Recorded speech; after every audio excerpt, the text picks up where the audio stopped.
have been wrestling in the UK independent scene, British wrestling, involved with NXT UK, World of Sport, and I've been involved with the indie scene for about 11 years now.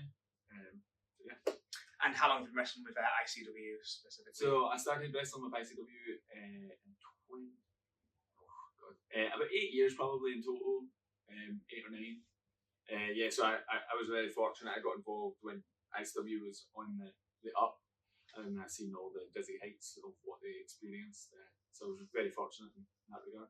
Yeah, so we'll kind of start there. If you coming in amongst that boom period, how was that? I mean, it must have been a great atmosphere backstage at the time. It must have been a sense that you were a part of something. Oh yeah. I was constantly taking stock of the situation because it was like, I think everybody was so involved in it that they didn't really sometimes step back and see, oh wow, this is like something that we've all wanted to experience since we were young and fans, and a lot of people had been working towards it for years before I got involved. So for me, getting involved from the get-go, I was just like, this is amazing. When I started wrestling, I obviously just wanted to be a wrestler and feel as much of a wrestler as I could. And being on an ICW show, the crowd was just another level, made you felt like, well, if this is as good as it gets, it's pretty fucking good. Yeah. Every time we would do something big, I would be like, well, if this is the best it's getting, this is pretty good. We would do like a big venue like the ABC in Glasgow, and then we would do the Barras, and then we would do the Barras again, and it would be sold out, and then we would do the SCCC, and then we would do the Hydro, and every step we would be like, this is as good as it's going to get, but it's can't get better than this. Yeah. So kind of, you will have seen then obviously the pandemic, the effect of the pandemic, and how that affected the company and like other stuff.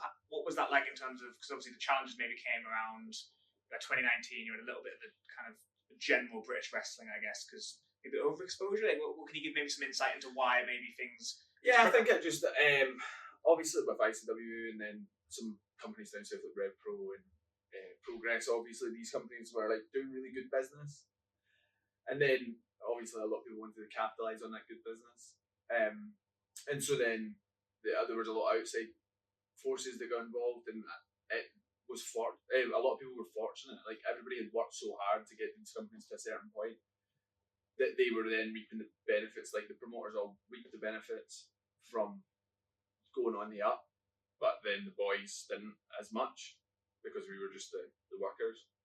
But then the outside forces getting involved, like WWE and World of Sport, then meant that the boys were finally going to benefit. So then you would see like Pete and Trent and Tyler, they went off and started with the WWE, and then myself and Grado and Coffee Brothers and Sha Samuels all got involved with World of Sport, and then that helped continue that interest from outside forces to invest in British wrestling. So before the pandemic, I was fortunate enough that investment meant that I got a contract with WWE. But with that meant that a lot of the talent that bolstered all these companies then removed themselves, especially when the pandemic started, because we couldn't be involved in these companies. We were limited at best of the times because of our schedule with WWE, but it meant that we were then even further removed. So then it was relying on, it sort of emptied the locker rooms of competent talent and the people that the fans recognised as the people that would bolster these companies. So it affected the pandemic really did put a bit of a dampener on the companies and British wrestling as a whole, but yeah, tricky. Yeah. And then I'll come on to WWE kind of in a sec. But World of Sport, I was like, firstly, it was an experience. It was a good experience. Oh yeah, absolutely. Yeah, because it must have been regardless of. Funnily enough, I was talking about it earlier, and the way that it all worked was very like no one knew about it. Like the only people who knew about it were the people who were asked to do it. So when I got contacted, I thought it was a hoax. I got like an email on my wrestling account, and I thought this doesn't sound real. I phoned the number. It turned out it was sort of like it was real. And then he mentioned a couple of names, and then I spoke to them, and I got told it was very hush hush, and no one knew about it until it was announced. And then when it was announced, there was a lot of sad faces because they were involved. Yeah. So it was like, at first, it was like we were part of a special group that are being trusted to bring back this brand. But then I feel like one of the problems with it was that the producers and the execs and stuff who were involved with it, like, they were trying to put it into, like, they were putting a square peg in a circle hole, where they should have just left it as it was and just have a modern version of what used to be. So yeah, it was cool to be involved in, and the whole experience was mental. And it's mad that it was so long ago, but it helped. And whilst it didn't help the mainstream appeal of it, it helped everyone else in proxy, because a lot of other things happened off the back of it. So yeah. Yeah. And do you have any maybe insight into why World of Sport kind of didn't take off in the way that it probably could have? I think TV industry. I work Yeah. in the TV industry now as well, and the TV industry is very difficult to get things past the people who commission things.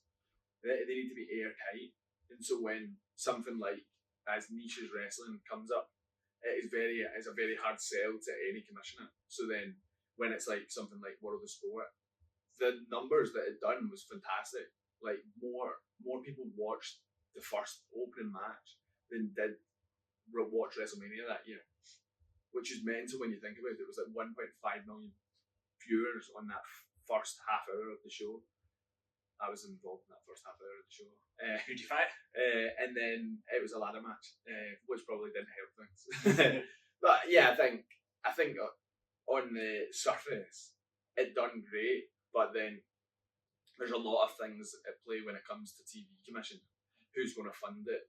What's going to be the byproduct of this? Are we going to be able to do more series of it? Is there going to be an audience that is going to continuously be captivated by it? So to get that to the point where someone who was going to fund it made it very difficult. So then that's why it took a year or a year and a half. And then they realised, oh, we should do this. And then we could possibly do a tour. And then by doing the two, that's when they realised, oh, there's something out. Again, it's just the difficulties of the TV industry and getting things past the boards.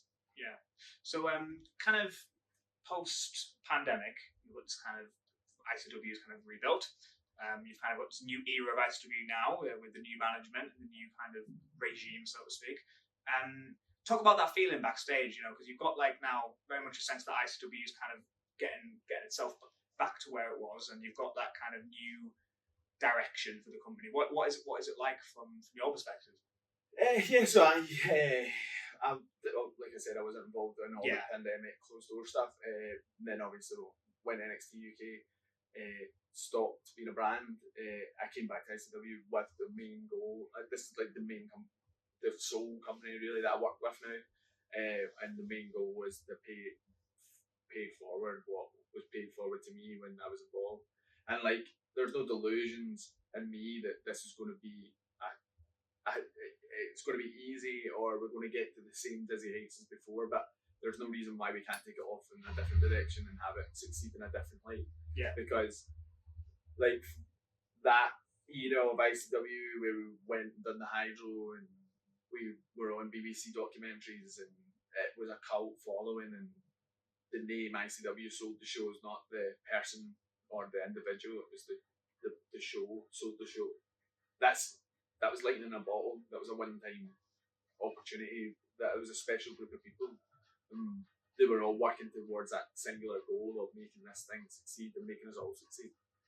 That's not going to happen, but something different can happen. And there's definitely a group here with ICW that can definitely make something different happen, and something different happening that will bring a lot of success for us all. So it's interesting to see where we're going. And like obviously ICW had to deal with WWE the same way Progress did, the same way WXW did. Whilst there might be questions to why the ICW would go into business with the WWE, it doesn't matter, because what they've done with that time and that investment, you can see in the production of the show. Like, there is not I'll say this, I don't care if this is all, there is not a production in the UK or British independent scene that can touch this company.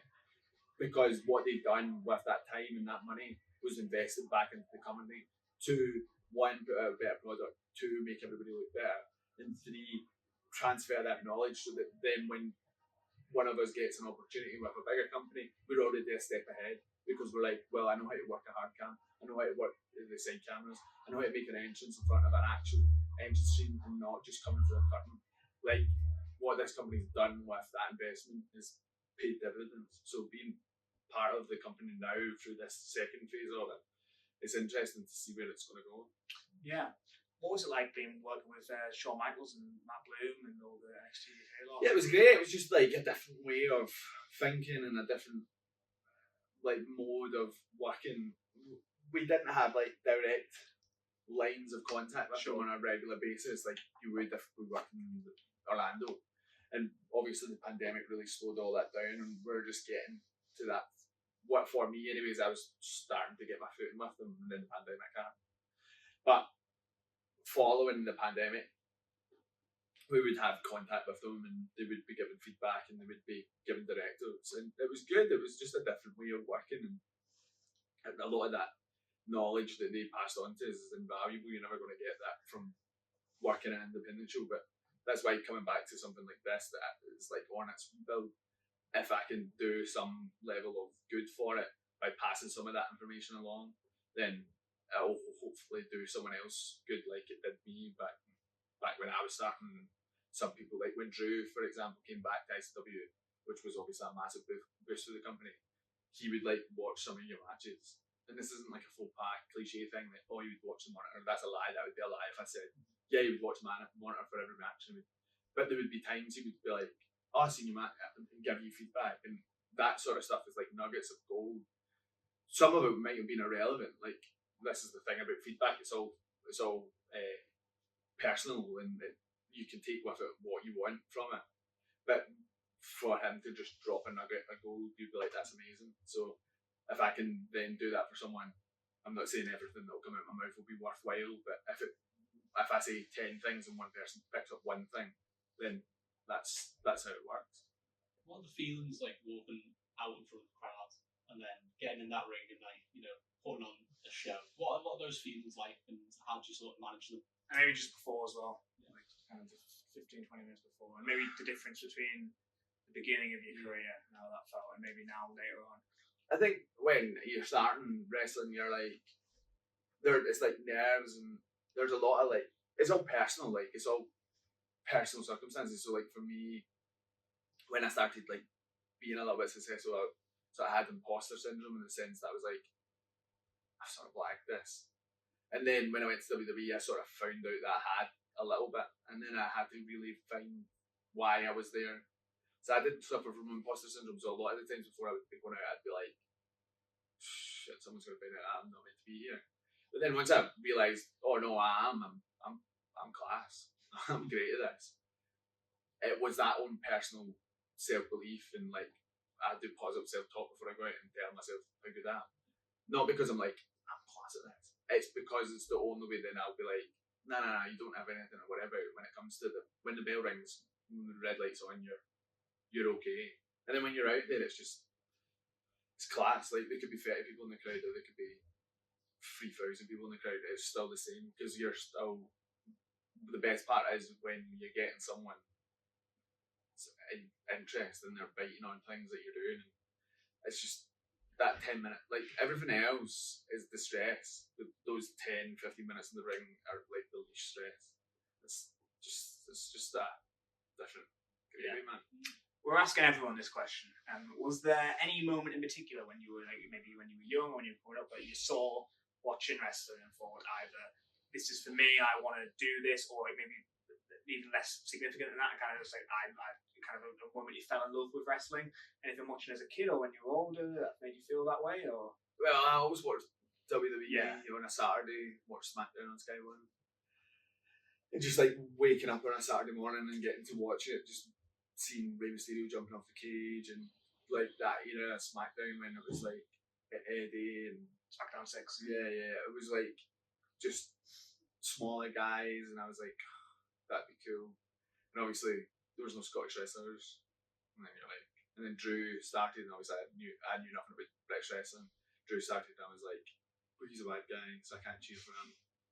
And he's like 6 foot, massive Ayrshire guy, like who looks like a Viking. I'm never gonna, like, if that's the standard that WWE want, I'm never gonna be able to achieve that. But I just, I always wanted to do it. I would say it sometimes in school, and folk would make fun of me, and I would just be like, oh well, okay. And then I went to university, and I was doing law, and I just thought, this isn't for me. And then I seen a Jim Carrey like valedictorian speech, like he was the key speaker at a graduation. He talks. I've told this story before, but he's talking about his dad and telling him that he wanted to be a comedian, and his dad wanted to be a comedian, and he said like, but he was an accountant. He was an accountant his whole life, and he didn't go in. And he said to him something like, I might be butchering this, but he basically said like, you're better to fail at something that you want than succeed at something that you hate.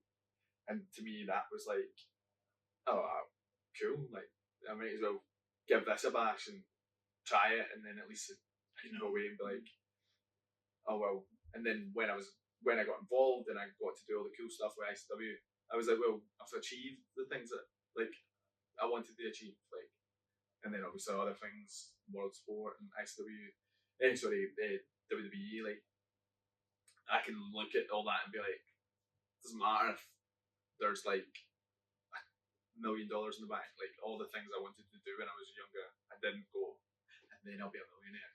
I'd be like, and then I'll wrestle Rey Mysterio, and I wrestled Rey Mysterio. So like, that's the things that are more important. I'm not going to tell my kids, and you're financially secure, although it would be nice. I'm going to be like, and your dad done this and your dad done that. They're not going to be like, well, how much did you get paid for that? They're going to say it's cool you wrestled Rey Mysterio. Yeah. And speaking of, like, in terms of matches, I mean, I'm sure that if you grew up watching Ray, that'll be a highlight. But any others in particular throughout your career where you look back and think that's, hang my hat on that one? Or? I mean, it was cool getting to wrestle Ray. Obviously, I really, he was one of my favourites growing up, and I wrestled Ricochet as well, actually in Newcastle. That was really great. Like, the crowd were amazing that night. But I also like found it really nice, like quite sentimental as well. But my first match in WWE was on 205 Live, and it was like a fatal 4-way. Me, Kalisto, Tyler Bate, and TG Perkins. All former champions, and I don't know if this has happened often, but there's not many people who sign their contract on the day and wrestle on the show that evening. And I signed my contract that afternoon and was wrestling on the show that evening, which is like cool, like pat in the back. But what I really liked about the whole thing, and it was like a nice bookend, was that that first match was with Tyler, and then my last like televised match on WWE was with Tyler. Like, it was a singles match, and it was like the main event of that show. And then after that match, I watched it back and I was like, I belonged. Like, I stood, like, we were as equal. So, and I used to always think, before I got to WWE with seeing Tyler and Pete and Trent, I would always be like, what if I didn't do World of Sport, I maybe would have been involved in the first UK tournament. But the way that it happened was the way that it was meant to happen, because I got that nice little. And like I said, it's like that last match with Tyler in the main event of that show really like made me realise how much I belonged side by side to him. So nice one, mate. Brilliant. That's Thanks so really, much. really excellent. I really appreciate that.